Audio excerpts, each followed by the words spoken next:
What if your soul knows exactly when you're going to die, months, sometimes even years before it happens?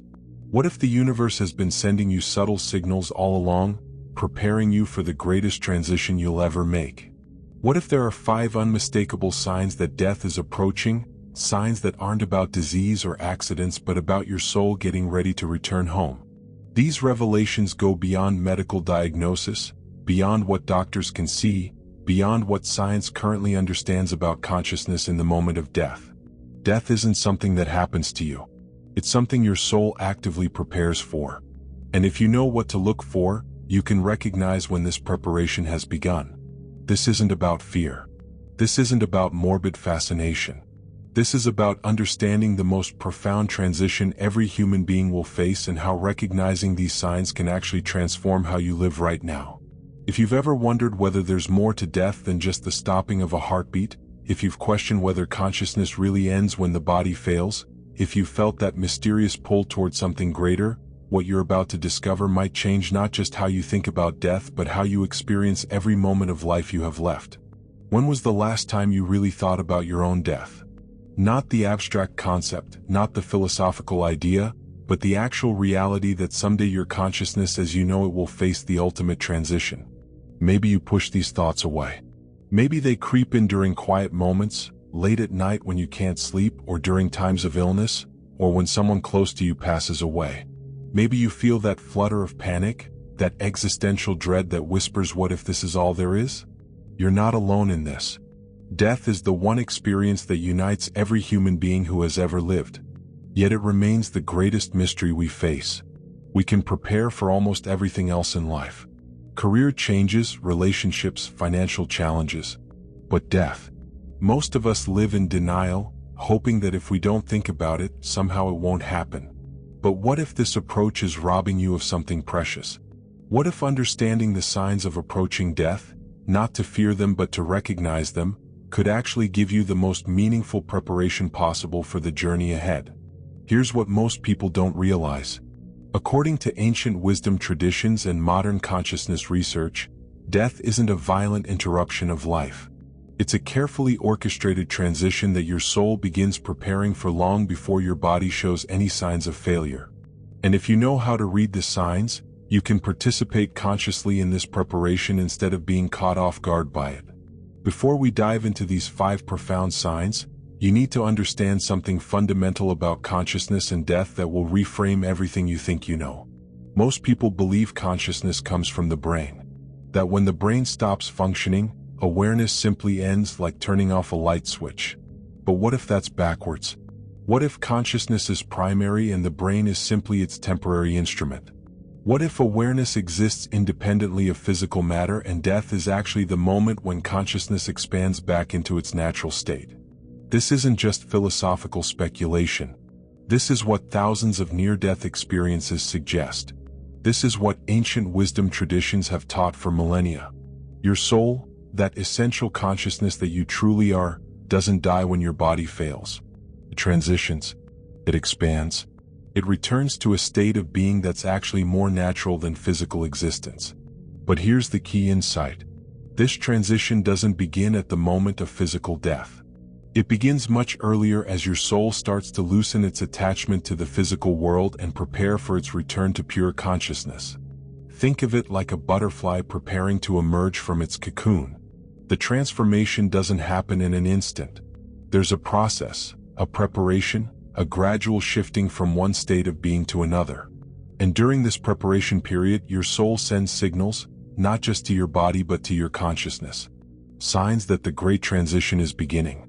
Invitations to participate consciously in the most important journey you'll ever take. These aren't signs to fear. They're signs to recognize, honor, and work with. Because when you understand what's happening, when you can see the preparation process clearly, you can approach death not as a victim but as a conscious participant in your own spiritual evolution. The first sign that your soul is preparing for transition is subtle but unmistakable once you know how to recognize it. You begin to feel a deep, inexplicable pull toward solitude. Not depression, not antisocial behavior, not withdrawal born from pain or illness. This is different. This is a sacred drawing inward, a need to spend time alone that feels almost spiritual in nature. Have you ever noticed how animals often seek solitude when they are preparing to die? They find a quiet place away from the noise and activity of daily life and they turn their attention inward. This isn't about hiding or suffering alone. It's about accessing a deeper state of consciousness that requires silence and space. The same thing happens with human souls as they begin preparing for transition. You might find yourself declining social invitations that you would normally enjoy, not because you don't love the people in your life but because something deeper is calling your attention. You might feel drawn to spend hours in quiet contemplation or find yourself naturally creating more space between yourself and the busyness of everyday life. This pull towards solitude serves a crucial purpose. It's your soul's way of beginning the process of detachment from external dependencies. It's creating the internal space necessary for the profound letting go that death requires. But here's what's beautiful about recognizing this sign. When you understand what's happening, instead of fighting this pull or feeling guilty about it, you can honor it. You can create conscious space for this deepening. You can use this time for reflection, for healing unfinished emotional business, for connecting with what's most essential in your life. The second sign is even more profound, and it often surprises people when they first recognize it. You begin to naturally let go of attachments that once seemed essential to your identity. This doesn't happen all at once. It's a gradual process that can unfold over months or even years. But once it begins, it's unmistakable. You might find yourself losing interest in possessions that once mattered deeply to you. That collection you spent years building, the expensive items you worked so hard to acquire, the material symbols of success that once defined who you thought you were, they begin to feel empty, meaningless. But it goes deeper than material possessions. You might notice that old grudges start to feel pointless. Arguments that once consumed your energy seem petty and unimportant. The need to be right, to defend your ego, to maintain certain images of yourself, these drives begin to fade. Even positive attachments start to loosen. Ambitions that once motivated you might lose their grip. Future plans that once excited you might feel less compelling. Not because you're becoming depressed or giving up on life, but because something in you is recognizing that these external things aren't who you really are. This is your soul beginning the process of remembering its true nature. Because here's what happens when consciousness prepares to expand beyond physical existence. It starts to withdraw energy from the temporary identities and attachments that belong only to this lifetime. It begins to reconnect with what's eternal, what's essential, what travels with you beyond the physical world. And what are those eternal things? Love, wisdom, compassion, connection, the growth of consciousness itself. You might find yourself becoming more interested in these deeper qualities and less interested in the surface dramas that once seemed so important. You might feel drawn to healing relationships rather than winning arguments, to expressing love rather than accumulating achievements, to understanding rather than being understood. This is your soul's way of preparing for the transition by focusing on what's truly valuable, what you'll take with you when the physical world falls away. Now we come to something that might sound impossible if you haven't experienced it yourself. As the soul prepares for transition, perception often begins to expand beyond the normal boundaries of physical reality. You might start having dreams that feel more real than waking life. Dreams where you encountered deceased loved ones who seem to be preparing you for something. Dreams of places that feel like home in a way that nowhere on earth ever has. You might begin to sense presences around you. Not frightening or disturbing, but comforting, as if beings you can't quite see are drawing closer, offering support for the journey ahead. Some people report sudden increases in intuitive abilities, knowing things you shouldn't know, feeling the emotions of others more intensely, having insights about people or situations that prove to be remarkably accurate. Others experience what can only be described as glimpses of other dimensions. Moments when the veil between worlds seems to thin and you catch sight of realities that normally remain hidden. This isn't hallucination. This isn't mental illness. This is consciousness beginning to operate at frequencies that are closer to its natural state. Frequencies that aren't limited by the physical brain's normal filtering mechanisms. Think of it this way. Throughout your life, your consciousness has been focused through the narrow lens of physical perception. But as the soul prepares for transition, this lens begins to widen. You start to perceive aspects of reality that were always there but were previously filtered out. And here's why this happens. The dimension you're preparing to enter, what various traditions call the astral plane, the afterlife, the realm of pure consciousness, operates at these expanded frequencies. Your soul is beginning to tune into its future home. But there's something crucial to understand about this sign. These expanded perceptions aren't random or meaningless. They're specifically designed to prepare you for what's coming. They're glimpses of the reality you'll inhabit after physical death. They're your soul's way of familiarizing you with the expanded awareness that awaits. The fourth sign is something that happens so commonly that most people don't even notice it's a sign at all. You become compelled to review your life. Not just remembering, not just nostalgia, but a deep, almost obsessive need to examine, understand, and make sense of your entire existence from a higher perspective. You might find yourself thinking constantly about pivotal moments from your past, relationships that shaped you, choices that defined your path, mistakes you made, and lessons you learned. But you're not just remembering these experiences.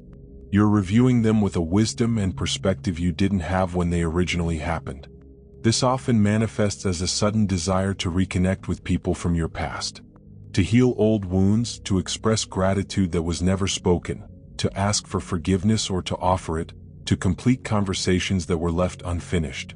You might feel an urgent need to tell your story, to share the lessons you've learned, to pass on the wisdom you've gained, to make sure that the meaning you've discovered in your life doesn't die with you. This isn't random nostalgia.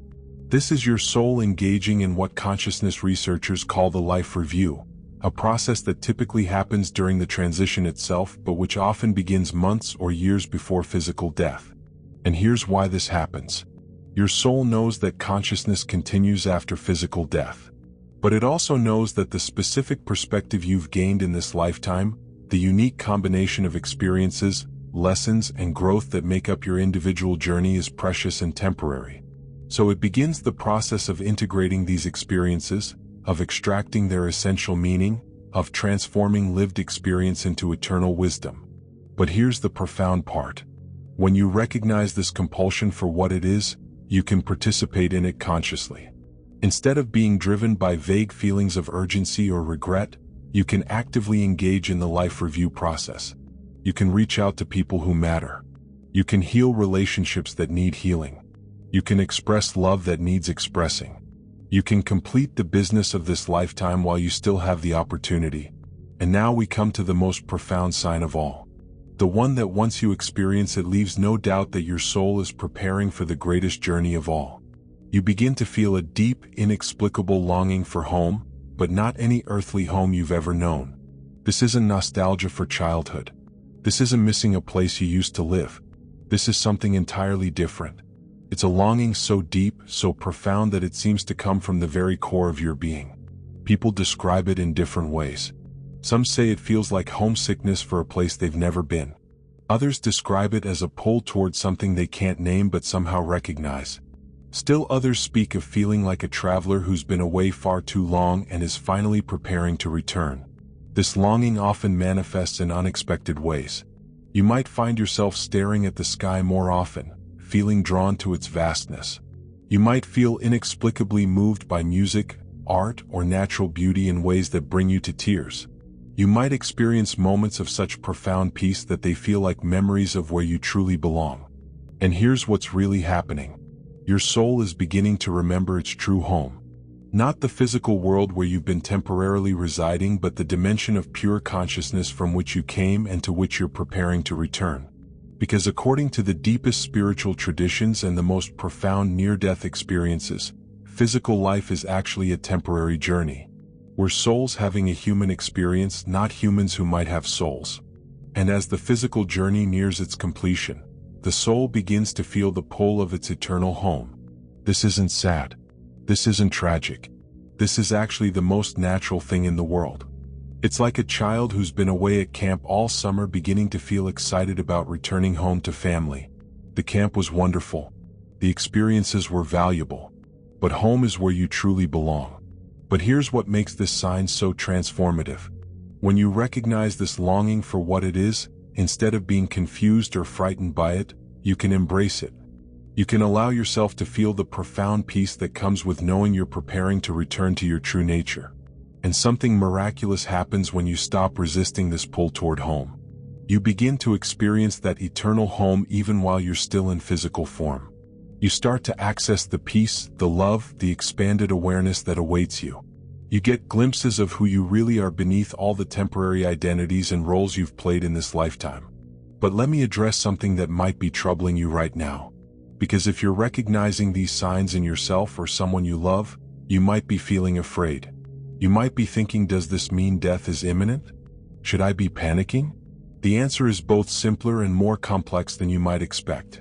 These signs don't necessarily mean death is days or even months away.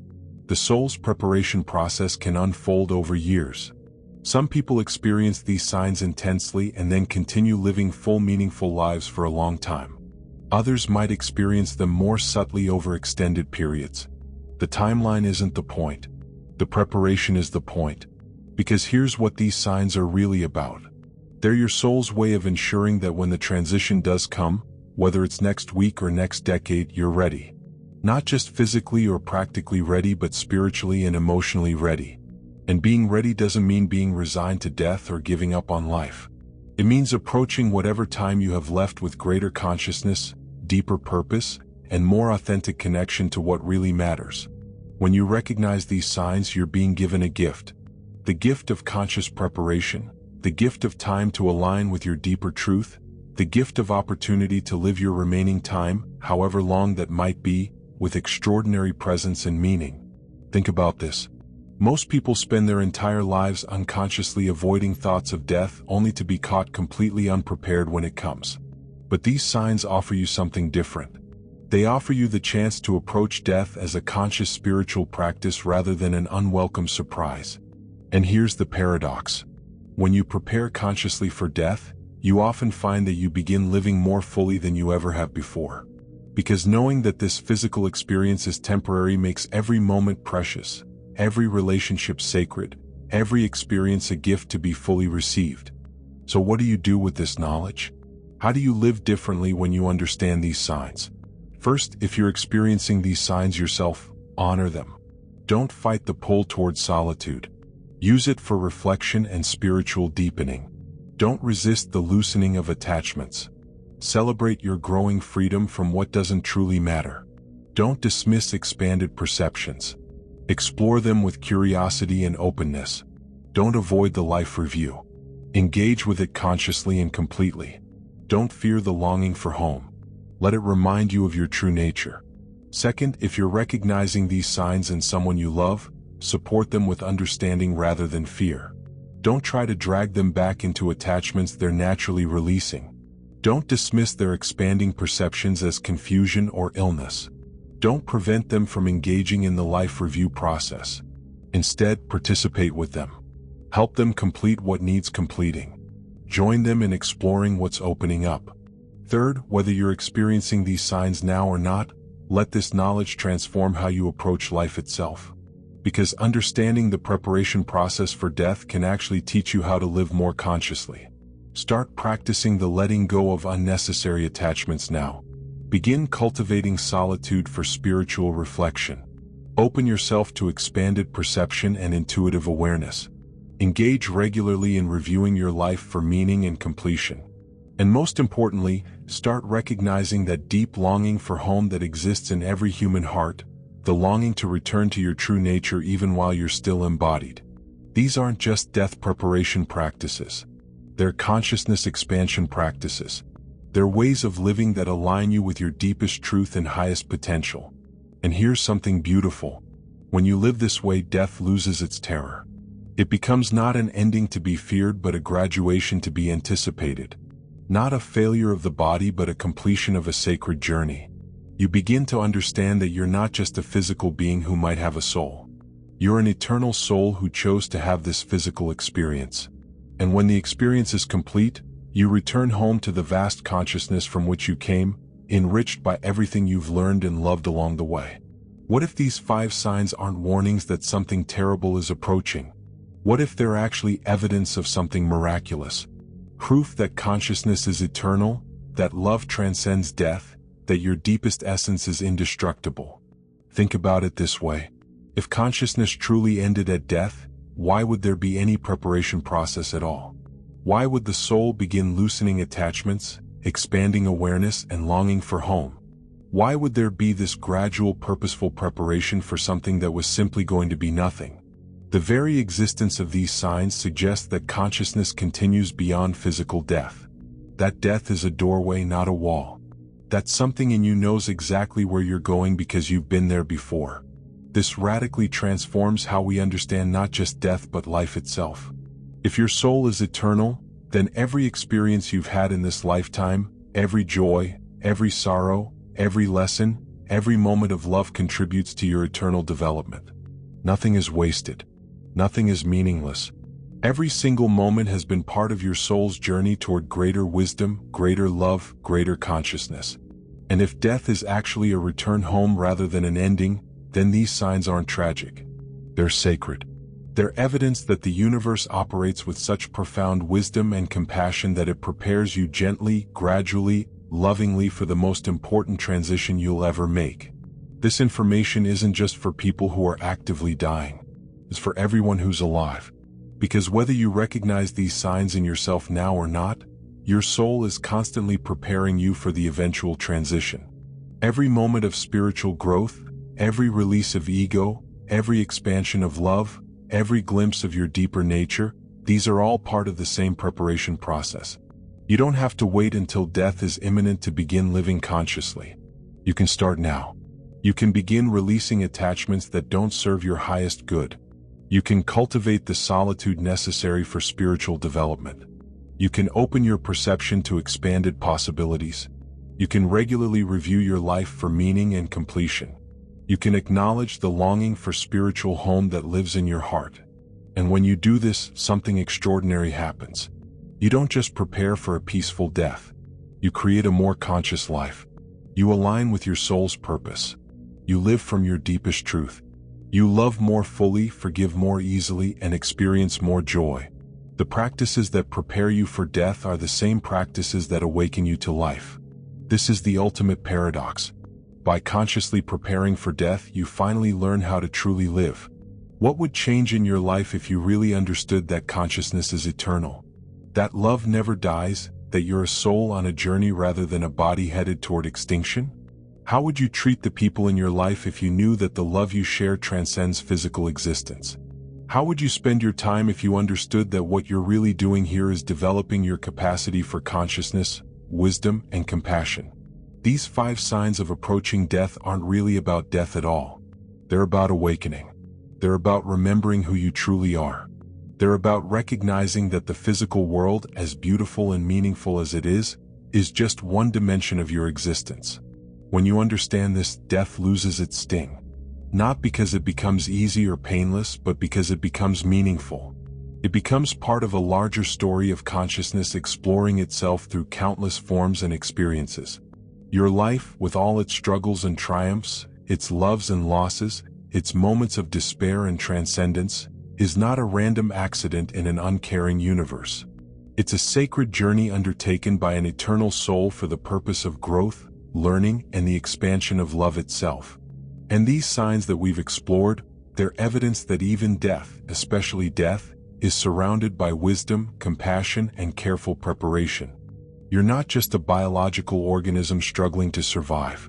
You are an eternal consciousness having a temporary physical experience. You are a soul on a journey of awakening. You are love learning to know itself more fully. And death is simply the moment when you take off the costume of this particular lifetime and remember the vast, eternal, luminous being you have always been. The signs we've discussed today aren't warnings to fear. They're invitations to consciousness. They're opportunities to align with your deepest truth. They're reminders that you are so much more than you've been taught to believe. So live boldly, love deeply, grow consciously, and when the time comes to transition, know that you're not ending. You're returning home to the infinite source of consciousness from which you came and which you have never truly left. This is the ultimate truth about death. It's not the opposite of life. It's the completion of life. It's the graduation that every soul is working toward, and recognizing the signs of its approach is one of the most sacred recognitions you can have. Your soul knows the way home. Trust it, follow its guidance, and let that trust transform not just how you face death but how you embrace every precious moment of the life you're living right now.